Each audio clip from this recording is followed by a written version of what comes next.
Department, it's honor for us, sir, to felicitate, to show the women power. This is the great symbol. We welcome you, ma'am. Accepted ex-mayor of Malegaon Municipal Corporation. Malegaon Municipal Corporation, we welcome you, sir. It's an honor for us to do the honor to such type of personalities in this हम बेहतरीन तरह से जो है Malegaon municipal corporation health department के साथ मिलकर इंशाल्लाह काम करेंगे आगे भी। JT trust, we welcome you sir, it's honour for us. Thank you sir, thank you very much. हम वेलकम करते हैं इमरान शेख साहब, मालेगांव म्युनिसिपल कॉर्पोरेशन की जानिब से, जेटी ट्रस्ट की जानिब से आपका स्वागत है। वेलकम करते हैं सर आपको। खुशामदीद।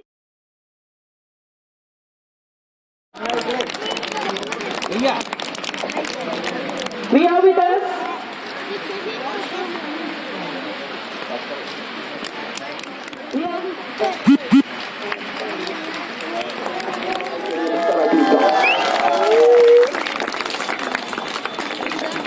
हमारे डाइस पर तशरीफ रखती हैं कॉर्पोरेटर जैतुन्नेसा साहब। आइए समाप्त फरमाते हैं मालेगांव म्युनिसिपल कॉर्पोरेशन के डिप्टी मेयर नीलेश आहिर साहब को। जिन्होंने बनाया उसका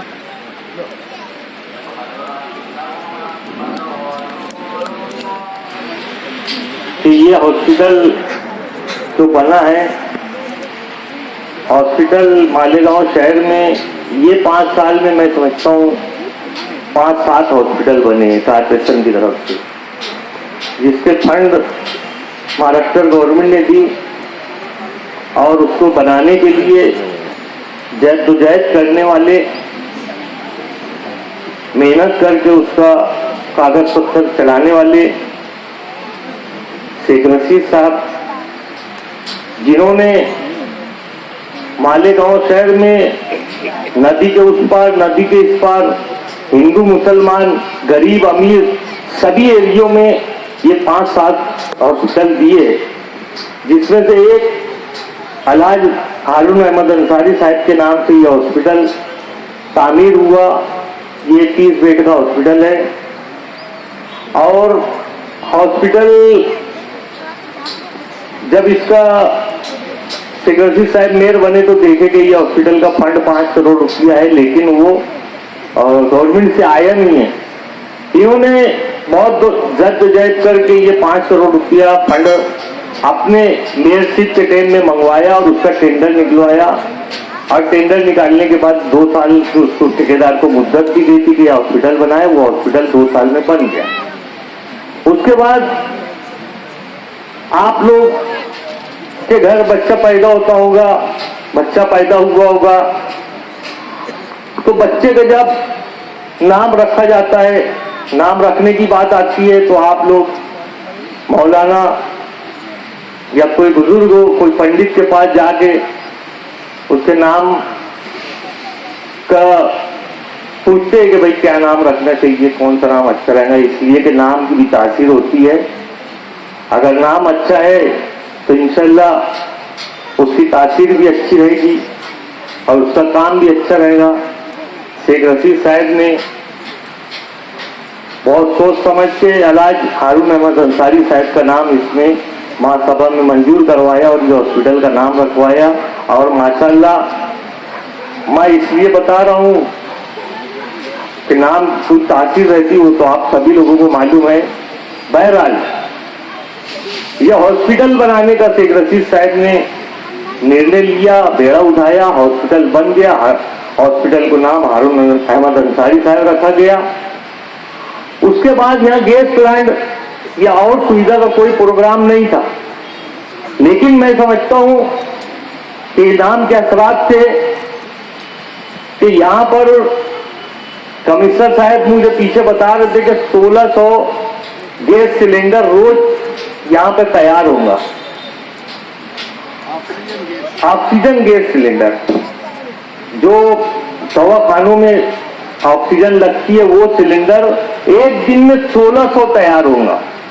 अब आप समझ लो कि 1600 ऑक्सीजन सिलेंडर तैयार होगा और मालेगांव शहर के हारून अहमद अंसारी हॉस्पिटल में तो मैं नहीं समझता हूँ कि बहुत ऑक्सीजन सिलेंडर लगेंगे, लेकिन मालेगांव में जितने हॉस्पिटल है वहां सप्लाई करने के बाद भी मालेगांव शहर में जो फुग्गा बेचने वाले लोग हैं, जो गुब्बारा बेचने वाले लोग हैं, जो तुम्हारे वर्क साथ चलाने वाले लोग हैं, जो बेस वेल्डिंग का काम करते वो लोग हैं, वो भी कारपोरेशन से ये ऑक्सीजन सिलेंडर ले सकते हैं, उनको भी दिया जाएगा।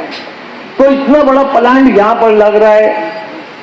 उसके बाद यहाँ पर 2 ऑपरेशन थिएटर रखा गया है, इसलिए कि जो सीजर का डिलीवरी का मामला आता है, हमने अली अकबर हॉस्पिटल में, वाडिया हॉस्पिटल में देखा कि एक पेशेंट आता है, उसके बाद दूसरा पेशेंट आ जाता है, तो उसको कहा जाता है कि भाई तुम या तो वाडिया लेके जाओ या सिविल हॉस्पिटल लेके जाओ। तो यहाँ पे 2 ऑपरेशन थिएटर रखे गए। यहाँ पे मैडम ने बताया कि आईसीयू की तैयारी है। आईसीयू बनाना कारपोरेशन के लिए बहुत मामूली काम है। आईसीयू रूम बनाना, या हम बच्चों को आईसीयू में रखते हैं, वो जो बच्चों की पेटी आती है जिसमें रखा जाता है बच्चों को, मैं समझता हूँ 20 से 25 हजार रुपये का आता है, जो कारपोरेशन के लिए एकदम मामूली से मामूली बात है। लेकिन हमारे कारपोरेशन के हॉस्पिटल में ये सहूलियत क्यों नहीं होती, यहाँ मैं समझता हूँ कि ये पब्लिक के माध्यम से मैं बताता चलूँ कि कारपोरेशन के पास ऐसा नहीं है कि अब आईसीयू रूम बनाने के लिए या बच्चों के आईसीयू बॉक्स लाने के लिए कारपोरेशन के पास फंड नहीं है, कोई बात है। ये तो एक बहुत मामूली सा काम है, यानी घर में अगर झाड़ू खरीदना है तो वैसा कारपोरेशन के लिए ये खरीदने के बराबर है। लेकिन हमारे पास उसको ऑपरेट करने के लिए उसको आईसीयू रूम में डॉक्टर लगेगा, नर्सेस लगेगी, वो बच्चों की देखरेख करेगी या पेशेंट की देखरेख करेगी, तो वो हमारे पास नहीं आती। यानी हमारी उनको लगाने की ताकत नहीं है, ऐसा भी नहीं है। लेकिन वो लोग प्राइवेट हॉस्पिटल में काम करना पसंद करते, अपने खुद के हॉस्पिटल में काम करना पसंद करते, इसलिए वो सरकारी हॉस्पिटलों में काम नहीं करते। इसलिए हमारी मजबूरी रहती कि हम आईसीयू रूम नहीं बना सकते, या और बड़ी बड़ी सहूलियत आप लोगों को बड़ी बड़ी मशीनरी ला के नहीं दे सकते, जैसा कि सोनोग्राफी मशीन है, एक्सरा मशीन है, और जितनी भी मशीनरी है लेना कारपोरेशन के लिए बिल्कुल मामूली बात है। लेकिन उसको ऑपरेट करने के लिए, उसको चलाने के लिए वो डॉक्टर नहीं ला सकते कारपोरेशन। हम बार बार शेख रशीद साहब के टाइम में, तायरा मैडम के टाइम में बार बार अभी कमिश्नर साहब की तरफ से जाहिरात निकल रही है कि हमको एमबीबीएस डॉक्टर चाहिए, हमको सर्जन चाहिए, हमको ये एमडी चाहिए, ये चाहिए, वो चाहिए, लेकिन वो हमारे पास इसलिए काम करना नहीं चाहते कि हम बहुत करके लाख रुपए महीना दे सकते, 1.5 लाख रुपए महीना दे सकते, वो एक दिन में इतना अपने हॉस्पिटल में कमा लेती है, इसलिए वो हमारे पास काम नहीं करते। ये बिना पे हम यहाँ पे आईसीयू रूम नहीं बना सकते, इसलिए ये बिना पे हम बच्चों का जो पेटी आती है जिसमें आईसीयू में बच्चों को रखा जाता है, हम वो नहीं ला सकते। और नहीं तो माशाल्लाह अगर यहाँ ये मंच पे कहा जाए कि आपकी तरफ से कितनी पेटी ला सकते हैं, तो मैं बोलूंगा कि मेरे तरफ से 1 पेटी ला दो, उपमहापौर साहब बोले मेरे तरफ से 4 पेटी ला दो, शेख रशीद साहब बोले मेरे तरफ से 10 पेटी ला। ये हम ला तो सकते हैं, लेकिन उसको चलाएंगा कौन, वो बच्चों को रखेगा कौन, बच्चों को देखेगा कौन, ये खास बात है जो आप लोगों को मैं ये मंच के ताल्लुक से बताना चाहता था। तायरा मैडम साहिबा ने यह हॉस्पिटल पे शेख रशीद साहब ने इसका उद्घाटन किया, फिर शेख रशीद साहब उस वक्त तो मेयर थे, आज माशाल्लाह तायरा मैडम महापौर है, और तायरा मैडम ने बार बार फॉलोअप करके बच्चों साहब को, कमिश्नर साहब को और सभी अधिकारियों को बोल बोल के ये हॉस्पिटल ने हर चीज की सहूलियत कराई है, जिससे माँ बहनों को तकलीफ बिल्कुल ना हो, इसका बहुत ध्यान रखा गया है। इसलिए कि हमारे हॉस्पिटलों में तो कोई बीमार बहुत कम एडमिट होते हैं, लेकिन सीजर के पेशेंट, डिलीवरी के पेशेंट ही ज्यादा आते हैं, और डिलीवरी और सीजर और नॉर्मल डिलीवरी के लिए माशाल्लाह यहाँ पे सब सुविधा मौजूद है, सारी दवा गोलियां यहाँ मौजूद है। उसके ताल्लुक से अगर 3000 रुपए का भी इंजेक्शन जो बच्चों को दिया जाता है, बच्चों की माँ को दिया जाता है, तो वो इंजेक्शन तक की सहूलियत है। यानी आपको 3000 रुपये का भी अगर एक इंजेक्शन आएगा तो उसके लिए आपको बाहर जाने की जरूरत नहीं है, वो सारी सुविधा यहाँ मौजूद है। मैं सिर्फ यही बात बोलने के लिए खड़ा हुआ था। और मैं शेख रशीद साहब ने जो हॉस्पिटल बनाने में जद्दोजहद की और जो दूरअंदेशी का काम किया कि हर गरीब को 5 झोपड़पट्टी के बीच में एक हॉस्पिटल है। मैं मुझे इतना बताने का टाइम नहीं है। शेख रशीद साहब जब अपनी तकरीर करेंगे तो उसमें बताएंगे कि उन्होंने कहाँ का हॉस्पिटल दिया, मदनी नगर में, आयशा नगर में, जाफर नगर में कहाँ का हॉस्पिटल दिया, और शेख रशीद साहब बताएंगे। मैं इतना ही बोल के अपनी बात खत्म करता हूँ। सलाम अलैकुम। ये डॉक्टर्स के बारे में, कोई डिपार्टमेंट चलाने के बारे में, तो लास्ट स्टेज पे गवर्नमेंट लेवल पे हमारा जो रोस्टर चेक होता है वो जो है वहां से भी हमको डॉक्टर मिलने वाले हैं। लेकिन मैं इतने दिन से मैंने चार्ज लिया तो मैं चाहता हूँ अच्छी सोच, अच्छा काम आवाम तक पहुंचना चाहिए। तो उसकी पहल आपने किया है, मैं बहुत शुक्रगुजार हूँ आपका। और आपको जो भी सहयोग चाहिए, हम सब मेयर मिलके, हम सब काउंसिलर मिलके आपको सहयोग करेंगे। आपको जो भी डिपार्टमेंट चाहिए आप हमें बताइए, हम वो एग्री करते हैं। दूसरा मैं ये बात बताना चाहता हूँ कि ये हॉस्पिटल, ये फैसिलिटी कॉर्पोरेशन की तरफ से बन रही है, लेकिन किसके लिए बन रही है? ये आप लोगों के लिए बन रही है। जैसे हमारे उप महबूब साहब ने बोला कि अभी आपका जिम्मेदारी है।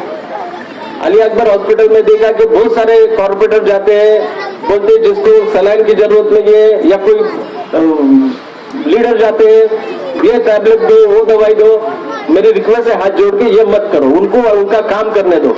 ऐसा ट्रीटमेंट अगर तुम डॉक्टर को या हमारे स्टाफ को देंगे तो वो स्टाफ आपको हेल्प करेगा, आपको भाई जैसे, माँ जैसे, बहनों जैसे आपको प्यार करेगा। और जैसे आपने बताया कि सर आपको एक्सपीरियंस आएगा, अगर आपका भी प्राइवेट का कोई टीम हमसे जुड़ जाता है, हमारा भी टीम अच्छा है, और फिर देखना हम सब मिलकर आवाम के लिए एक अच्छा सेटअप तैयार करेंगे, अच्छा फैसिलिटी क्रिएट करेंगे। और माजी महापौर साहब को मालूम है, फंड्स के लिए फंड लाने में मैं कभी पीछे नहीं हटता हूँ। कम से कम 40 से 50 करोड़ रुपए हमने ये 6 महीने में कलेक्ट किया है और आगे भी करते रहेंगे। शुक्रिया, थैंक यू।